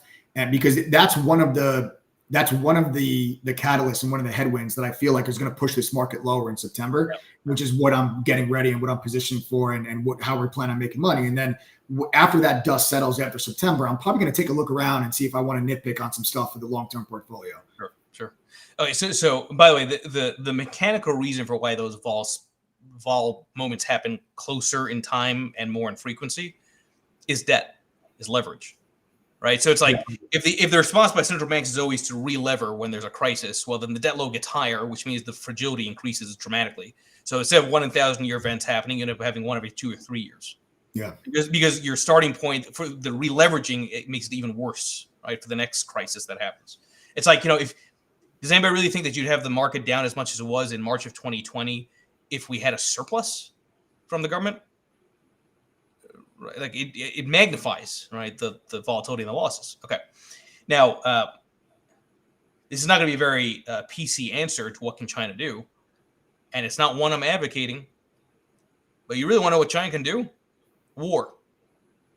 Like, I hate to say it that way, but no, I hate to say it, but this is typically the response historically, is war. right? It's like so. I hope that doesn't happen, obviously. Okay, but yeah, I'm not. I mean, those that are in power that want to stay in power, they want to get the people to they want to increase nationalism, and they want to get people employed. War is one way to do it. Yeah, I mean, I'm certainly not gonna keep that at the top of the list of probable scenarios. No, of course not. No, nor should anybody want to. My point is like that's if you're going to think it through, it's like that's probably the play because there's no other good options, right? Yeah, I just feel like probably, I was just thinking that, because they're obviously such big currency manipulators, I feel like they would probably just devalue their currency and continue to do what, the normal, they probably step in, they organize with state banks and their central bank, and they either, do something to stage off or plug the holes in the real estate, because that's where all the wealth is. Yeah. Like they don't have, capital investments like you have here in the United States. They don't really have that in China. And if you've been in equities in China, you haven't really done well over the last decade or two. It's really all real estate. Like everyone's net worth is in real estate. So, I feel like not just real estate in China, it's also real estate in Australia. Because money that's trying to flee China has basically pushed up properties in Australia. Oh, yeah. As they're trying to get the capital flight, yeah. So yeah, I'm interested to see what happens there with China. I guess what it comes down to is I'm sitting here, looking at all of the possible headwinds that we have here, and then you have, let's not forget, you want to talk about again, with the government and a surplus and everything. Let's not forget you got another government showdown coming up in October, and there's going to be political, back and forth. And you saw what happened. The markets got upset this last time around when they came to a deal at the final hour. There's going to be political showmanship going on both sides. It's going to stir things up. And I really just feel like you've got this perfect scenario where you've got the markets in overbought conditions, overbought territories. You've got a list of headwinds that, whether a couple of them, a handful of them, or all of them all together are going to cause stock prices to move to the downside. I don't really play, in the treasury market. Obviously, I hope that boosts up treasuries. That makes two. Yeah, right. So, assuming my funds get it right. Again, it's rules based. So anyway. But yeah, I'm looking at it. I'm just, it seems like we both kind of feel like there's enough headwinds here to move this market lower. Obviously, some different reasonings and some different viewpoints on certain issues and topics, but the end result really boils down to, hey, I think there's a pullback coming. We've been talking about it for the last couple of weeks. We've been positioned for it. It's been working out well right now.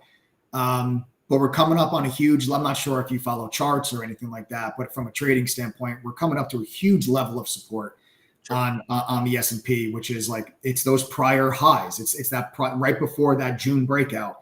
It's that level.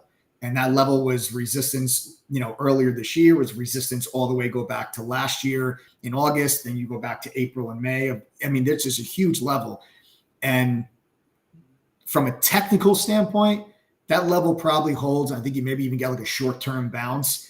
But then as those headwinds start to really show up even, a little bit deeper, and you get into the seasonal weakness of the month of September, you need these headwinds. You need a fundamental catalyst or catalysts to break a level like that.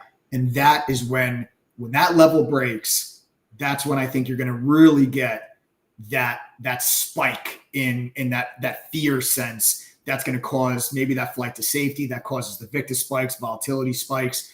And then that's going to just provide great trading opportunities for us. And then I'm going to look around at that point and take a look and see where some of these tech stocks are after that. And see if there's maybe some opportunities there in the long-term portfolio. And that's kind of what I was thinking there. I also, Mike, before I do, I know I've, you've given us a lot of your time. But my business partner, Adam, I think wanted to also kind of jump on and I think he had a couple of questions for you as well. Yeah, we'll do about 5 minutes if that's all right. Yeah. Sure. Yeah. Adam, there he is. Your mic's not on, Adam.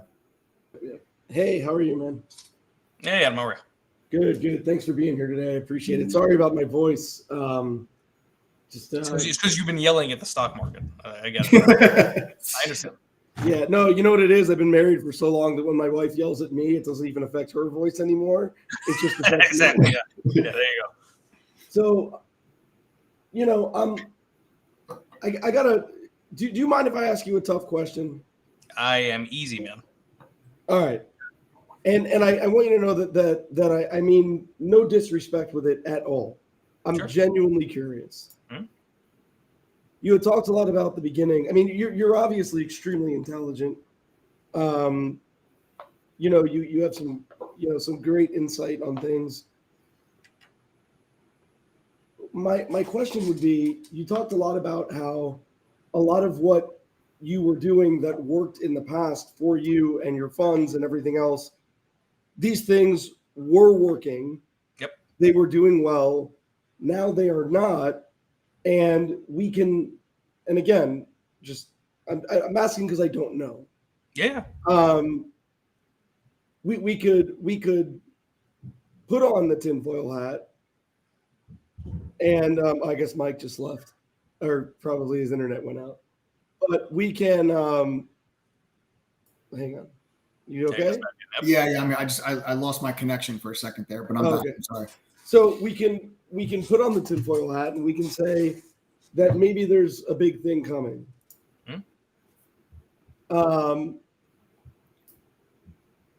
Or maybe what was normal and what worked before just isn't going to do that anymore. Sure. And if that is the case, how does somebody like yourself, who is obviously used to the market that we were all used to before COVID, how does somebody like yourself adapt if there is no tinfoil hat scenario? What does the next 5 years look like for you? No, it's a very good question. And I saw somebody in the comments saying bonds don't work in inflationary environments. I'm sorry, that is a complete and utter lie. Screw them. Half of them. No. But hold on. But there's a difference between a buy and hold position and a trade against the volatility in markets. In the 70s, Treasuries still acted as a counter to equities. This is fact. I have the data. I've shown it many times. But the real answer to your question is, you're actually fundamentally hitting on something which is really important for every trader. Okay. You have, ideally, whenever you try to develop a trading strategy, you want to have as much of a sample size as possible, right? Across every single possible environment that history has thrown at us, right? To see if there's robustness, right? So like in my utilities paper, it goes back to 1926. And over legislative periods across different decades, when utilities outperform the broader stock market, typically a risk-off signal, better to be in defensive sectors like utilities. And that tends to outperform constant buy and hold across multiple subsections. Inflationary periods, deflationary periods, stagflationary periods, so on and so forth. Is that a guarantee that it keeps working for the next 5-10 years? Of course not. Because the truth is, I have no idea, neither does anybody else, if 100 years is enough data to actually know if what you are identifying as a trading anomaly is valid. Right? Like markets don't follow normal distribution. It's not like an n equals 30. It gives you a sense of where the standard deviation likely is going to be. So the real answer to that is, and it's not a very popular one, is you can't possibly know because we're living history every single day, right? There's new data points that are created that you can actually look back on many, many years from then that would factor into a broader backtest. Causation is ultimately the key, right? So I don't believe, and maybe I'm wrong with this, I don't believe the causation of the flight to safety trade is dead. What's the causation? I didn't say that it was. No, I agree. But what I'm saying is, like, this is why I have the confidence to some extent, right, that the cycle hopefully comes my way again. Flight to safety happens when suddenly default risk is getting repriced into junk debt, and then money says, you know what, I don't want to take the risk being in junk debt because I may not get that money back that I'm loaning to that highly levered issuer, so I'm going to go into higher quality assets. Right. And there's a link there, right? So, but there's a causation. So I guess my point is, the only real way to answer that question is the causation likely to persist? Maybe it doesn't. I'd argue if it doesn't, the system's broken. Could be. But it's a very important question, which goes beyond just me. Yeah, I mean, look, I don't mean to interrupt, but I think that you're knowledgeable. I mean, look, I don't know you, but I think that just from the 40 minutes of conversation, whatever it's been, you're obviously intelligent enough to whether it goes one way or another, you're going to be able to adapt, right? Like that's clearly evident. I guess like. I don't know. I know that people on social media, I've been around it part of my whole career, right? A I've worked with thousands of publicly traded companies. I've worked with influencers and athletes and musicians. I mean, I've been around it since my early 20s. I see a lot of things on social media. A lot of people put out very big statements. And so do I. I mean, look, I've done it too, right? Everyone does it. Do you actually believe that we are all fucked? On a long enough time frame, yes. Yeah, but hang on a second, because I could say the same thing. Long enough time frame, the iceberg I get it. We're all going to fucking die. Yeah, do you believe that we are all fucked right now? I believe the conditions favor a credit event. I believe that the path is going to be very hard. What is that credit event that you believe it favors? It'd be a massive VIX spike, which would be basically the reset of the treasury equity interaction. Now, why am I saying we're all fucked? First of all, it is funny. I hate to say it that way, but at least to me it is. I have a strange sense of humor. But I think this is a good place to maybe wrap the conversation up. I do believe that markets humble us all, just not all at once. If you're a trader, you're going to have a drawdown. And there's a great saying, your biggest drawdown is always yet to come. So from that perspective, yeah, we're all fucked at some point. Hopefully not permanently fucked right, from that standpoint, but it's not me being a perma bear. I just believe that markets humble everybody. Yeah, look, I think you've shown great aptitude to be able to go from, to adjust from whatever it is that's making money or whatnot, sure. Right?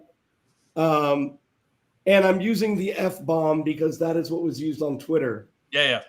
I think people think I use it a lot, by the way, on Twitter. I think people just think that I'm just trying to curse for the sake of cursing. No. I use it a lot because I think it's the unfortunate reality is it does get engagement. No, of course. Right. Of course. Look, man, you're an intelligent dude and you obviously know what you're talking about and you got a sizable audience, you know what I mean? So, there you go. I just, it ain't about I don't know. Yeah, good place to wrap it up. I don't, guys like you and guys like us, it's not so much flip-flopping as it is adjusting to what's actually taking place. And in my opinion, just from and I don't know you, right? But just from the little bit that I've seen and the work that you've done, which is insanely impressive, you're a lot better than just screaming, "Hey, everyone's fucked" from the roof. I appreciate you saying that. I had to pivot to a persona because the funds were going through a nasty drawdown. Because how else do you get an audience to pay attention when just give away free laptops? That's what we do every night. Yeah, we give away free laptops. but what I'm trying to give you a little bit of the there's a reasoning behind everything I'm doing, which sounds kind of strange. But as my funds, because they're rules based, and because they went through a nasty drawdown, something you've never seen before in this collapse in treasuries as the risk-off flight to safety trade failed, I pivoted my persona to be more loud and aggressive. Because how else am I going to get the attention and engagement for the cycle to hopefully come my way, again, for the funds, if I don't do something different to get the attention of the public, when the reality is, yeah, I've suffered drastically the last 2 years. Yeah.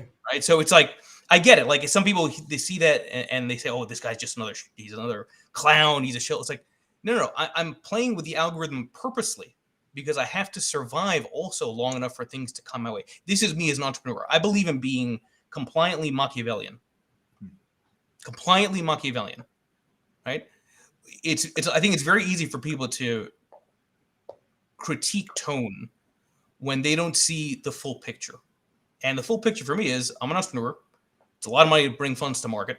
I put out a lot of research and content. I'm right a lot. I'm also wrong a lot. But the one thing I hope comes across is that I believe in what I say. I believe that there's a credit event. I believe the conditions favor it. Is it going to happen? I have no idea. I believe it's a non-zero probability. Do I believe that I'm going to get a big chunk of that in the funds right? Yes. Am I going to? I don't know. I hope. Yeah. Well, I mean, listen, every market participant, we're all right sometimes, we're all wrong sometimes. It's just it's part of the job. Yeah, being right, and being wrong. But yeah, we understand it. Obviously, getting being loud and getting attention, garnering attention, and and interactions and views and everything else on social media. It's part of the part of the the model, I guess, so to speak. And I just, for art, it's look, I'll give a really quick comparison. What we're describing is like a very intelligent version of clickbait. And the thing of it is that we do the same things at times. Like, it would be awesome to come on a live stream to sell a product, and you have a product too. It would be awesome to come on and sell a product somewhere and be like, hey, guys, this is a really great product. You don't need to talk about sales. You don't need to give any sense of urgency. You don't need to do anything. And then people are just going to be like, holy shit, that is a great product. And they're just going to buy it. But unfortunately, that's not how human psychology works. It's not how sales work, or none of it. So, right. And you have to get people in the door is the point. Like, I mean, I have an affliction against that stuff too. But like, there's also the reality on the ground, right? So in an ideal world, there wouldn't be that kind of tone that gets attention. Brother, we have a sale every night. I'm not judging you. Right. Yeah, we have sales every night. Yeah. That's because you guys are fucking awesome. See, that's that's my point. I'm not judging you. I'm just giving a comparison. Right. No, I get it, and I can respect that, guys. It's not lost on me. It's just, there's a great saying: between the lesser of two evils, I'll try the one I've never tried before. I think it's by Mae West. Right, It was that quote. I think when you're an entrepreneur, you have to try different things when the cycle is not in your favor. And maybe it works, maybe it doesn't. Maybe it rubs people the wrong way, maybe it doesn't. I'm still here. I think I look forward to a time where guys like us don't need to do stuff like that. Oh, I hear you. From that perspective, I think we are all fucked because I don't think that time will ever come. Me neither. I think that's a good way to wrap it up. And every time I think that we're getting there, there's somebody in the comments that talks about bonds that they don't know what they're talking about, and we're proven wrong yet again. Yeah. So, anyways, brother, I appreciate you coming on here, man. Thank you so much. Yeah, Mike, thanks a lot, Mike. Really enjoyed the conversation and the discussions, and you've been great. Thank you so much, man, for coming on. Everyone go follow Michael Guyad on x.com or Twitter or whatever it is now, at Lead Lag Report. It is on the screen. All right? I appreciate it, guys. All right. Thanks very much. Thanks a lot, Michael. Good weekend. Take care. You too. Yo. Hey, man. And then there was two. And then there were two. There's always, Adam, no matter whatever, look at how many times we've gone through things, and then there's always two. It's always you and I standing somewhere. Here we are. And then there were two. I really kind of dug what he was saying, right? Or digged what he was saying. Yeah, it goes to show you. It's the same, you've heard me say it on these live streams a lot, right? About, when the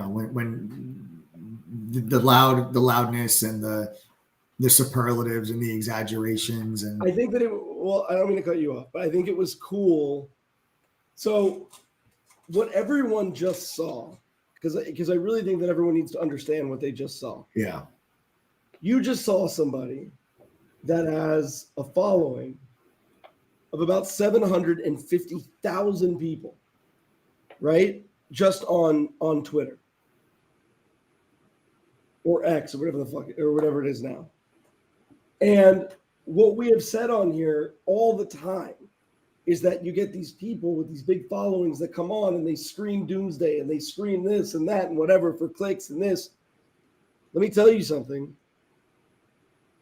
That was the most genuine conversation I've seen from some of the, from any one of those people in a very long time. Yeah, very. Going into this interview, I didn't really know what to expect because Mike and I both kind of knew that like a lot of the narrative was full of shit. But the fact that he was able to stand up here and talk and give insight on things with such intelligence and such understanding, but then also be able to say, yeah, this is the character. Yeah. He said I have to change my persona. Right. Literally use the word persona. Yeah. You have to understand that's one man. Yep. On Twitter. Yep. What the hell is CNBC doing? What the hell is Fox Business doing? What the hell are all these all these other media companies doing? Right. It's all about, for those media companies, it's all about how they can get the most eyeballs possible, however means necessary, which is why more so than ever before has it been important for you to actually understand this information enough to the point where you can come to your own conclusion, where you can formulate your own idea and your own opinion on a specific matter, so that you do not rely on what you see on television, so that you don't necessarily rely on what you see on Reddit or X or whatever it is, so that you can look at multiple pieces of information and say, this is what I think, because you understand the material and you understand the situation and the opportunities or the threats that are presented before you, rather than relying on what you might believe is a news network or an individual's genuine stance and belief, when in reality, it may just be to get your attention. That's why I try so hard on these live streams and in True Trading Group to educate people to a point where they can make their own decisions. Yeah. I gotta tell you, man, I got a lot of respect for that dude that just came in. I really enjoyed talking to him. That was good, man. That was a real conversation. Guy really knows his stuff. And he was very, transparent there, especially at the end. And, when you pushed him on a tough topic, and he handled it with pure honesty and pure class. And you got to respect that. Yeah. And I wish him the best of luck with his strategies. And like he said, he's had a tough last 2 years. 100%. It can't be easy for anybody like that. No. You got to think about it like this. Well, dude, people have to understand it's so hard when you have a rules-based ETF, you can't change, no matter, like, even if the market environment isn't for that, right? Like he can't just be like, oh, well, I'm going to do this now.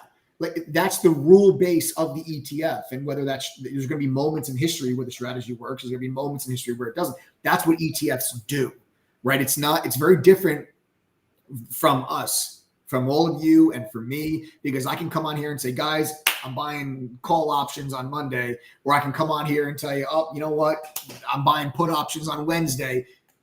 An ETF can't do that, right? They have to maintain the strategy of the rules that are set. So I want to make sure that people really understand that it's not a matter of, like, it's not the same thing as you being a trader and then just being like, oh, I'm making a bunch of losing trades. No, it's just that the strategy is not conducive for that time. So I hope you guys enjoyed that. Yeah. What you guys really saw was a crack in the doorway. It broke the fourth wall is what it did. Yeah. Right? It broke the fourth wall. You all got to see a real behind the scenes look at how things went. So now you guys know. All right, I'm done talking. My throat hurts. Bye. All right, bye.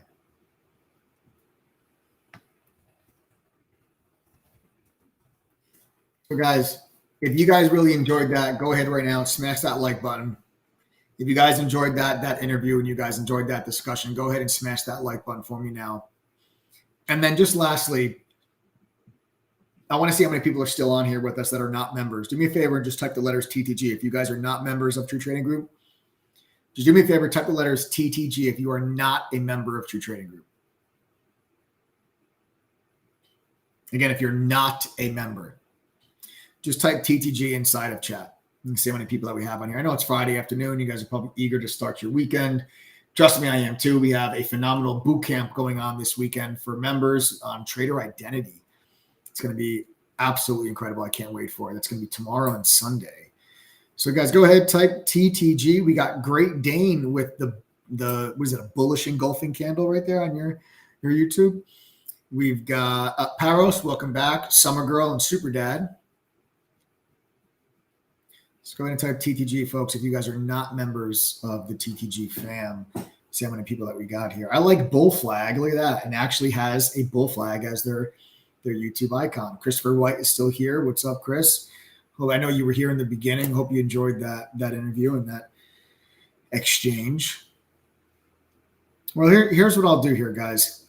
For those of you that are not members of True Trading Group, I do want to tell you guys, I'm going to take a couple of minutes here. I'll just tell you guys how you can actually join the TTG family and the TTG community. We do have a live stream also, before I forget, Sunday, 8:30 p.m. Eastern, live, right back here. Be here. I'm going to give you guys my top trade ideas for the week. All right. I'm going to give you guys, 5 to 6 of my top trade ideas for next week. I'll give that to you Sunday at 8:30 p.m. Eastern. And we're also giving away $1,000.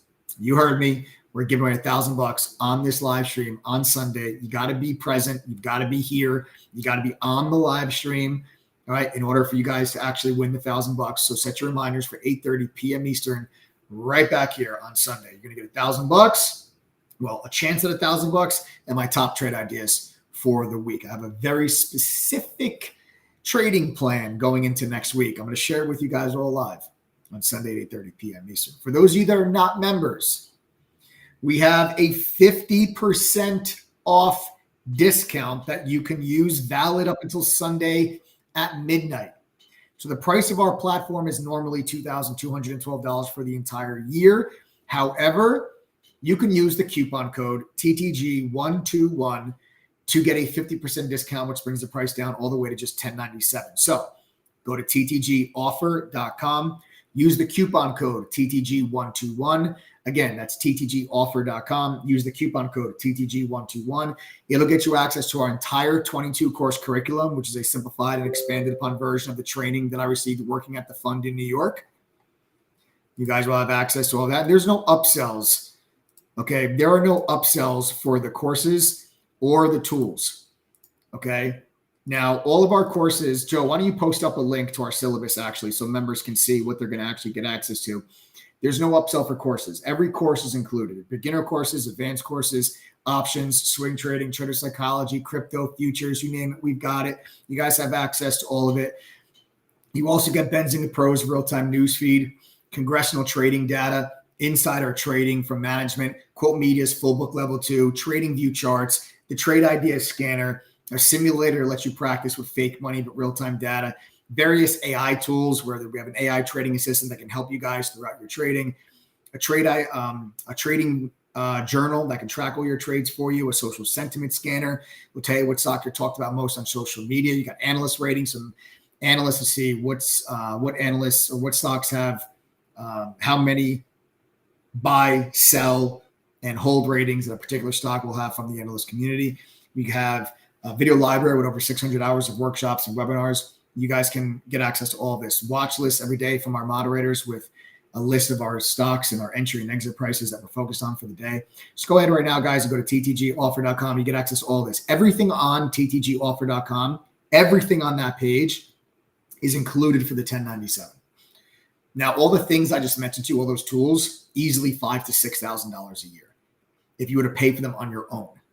We worked out deals with these companies to put their product on our platform so you guys don't have to pay for it, right? It's all included in the 1097. Now, we have other things you can pay for that are extra, like in-person meetups, extra, right? Intensive 2-day boot camps, like we've got going on this weekend, extra, right? Individual mentorship, a little extra.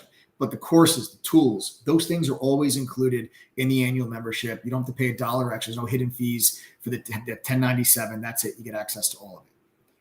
Now, you're also going to get a free laptop, but unfortunately, we were not able to get more. We only have 6. So 6 laptops are not going to last us the whole weekend. How do you know you're getting a laptop if I only have 6? When you go to ttgoffer.com, if you see a laptop in the checkout cart, that's how you know that you're getting one. Okay?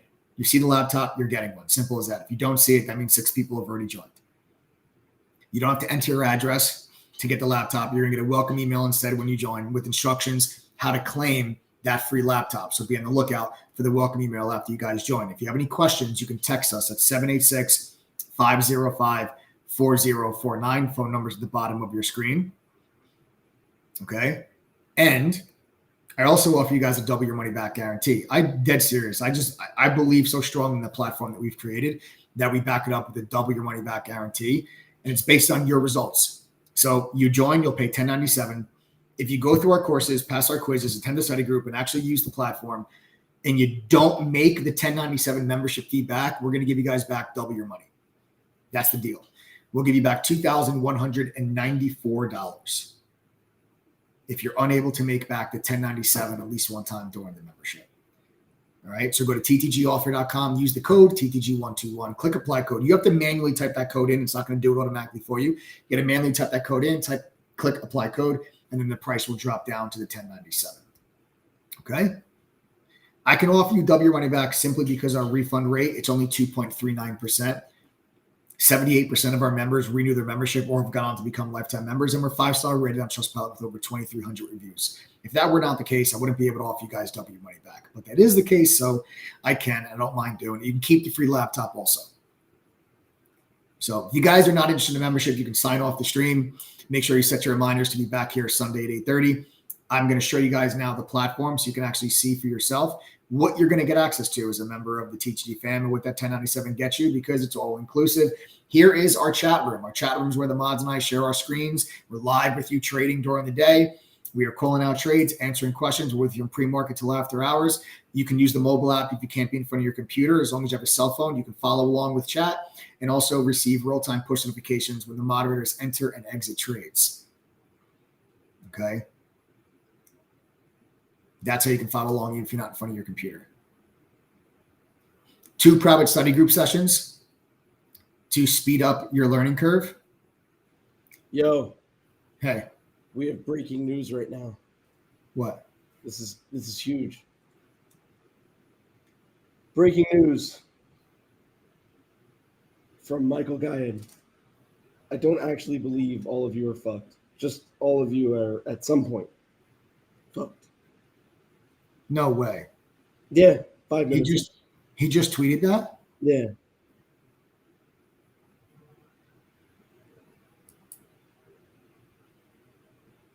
Y'all need to go follow this man.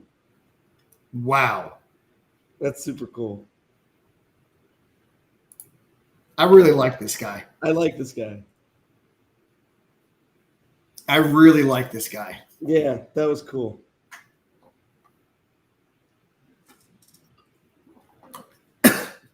Maybe we'll have him on again sometime. Yeah. As I choke on my water.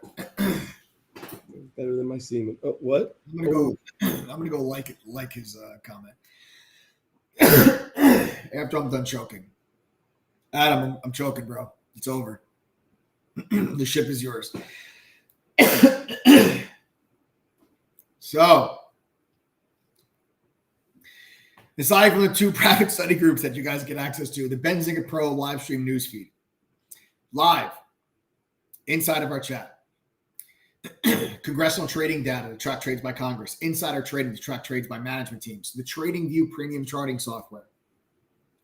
Just those things alone, or just those, over $2,000 a year. You got the Trade Ideas scanner that'll streams on our platform for you guys to use. A simulator from ETNA lets you trade with fake money but real-time data. Proprietary scanner that lets you create custom scans. Dark pool data, unusual options activity, and options flow. All included. You don't have to pay $1 extra for any of this. A trading journal to track all your trades for you. A social sentiment scanner to tell you what's talked about most on social media. Analyst ratings on any stock you're interested in. A watch list every day from the mods with detailed entry and exit prices. all of our courses, which is a simplified and expanded upon version of what I learned working at the fund in New York. There's beginner courses, advanced courses, options, swing trading, trader psychology, crypto futures, you name it, we've got it. A video library with 600 hours of workshops and webinars, and you can start attending these live and become a full-time member. Guys, I'll tell you this. I can't guarantee you're going to be successful just because you joined True Trading Group, but what I can guarantee is that if you do join, go through our courses, pass our quizzes, attend the study group, and actually use the platform.